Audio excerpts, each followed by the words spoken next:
Did you know that in the middle of the 5th century BC, Syracuse, the city-state on Sicily, decided to do its own version of Ostracism, but it called it Petalism, and it used olive leaves instead of ostraca or pottery shards?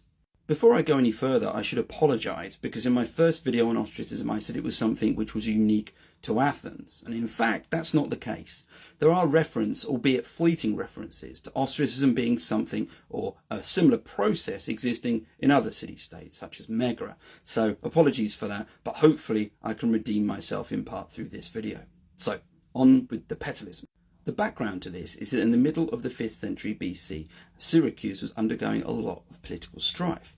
And so they looked around and thought, well, ostracism, that looks like quite a good safeguard, so we'll use that. Obviously, though, they changed it around a bit, and the first of it was the name, because we call it petalism because of the olive leaves that they wrote the names of the people that they wanted exiled on.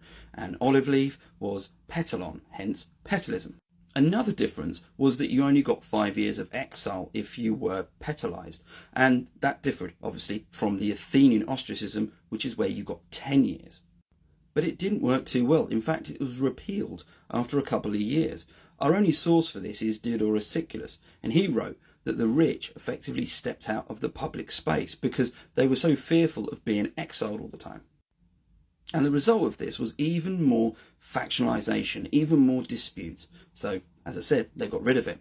And you might wonder what went wrong. Well, one suggestion is that they didn't have the controls that ostracism had. Remember, at Athens, there needed to be 2 requirements met for an ostracism. The first is the initial vote for it, and the second was that a candidate had to achieve 6,000 votes.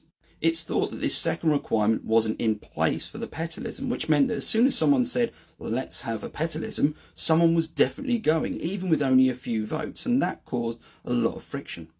Anyway, in case you're wondering, yes, that's my small olive tree.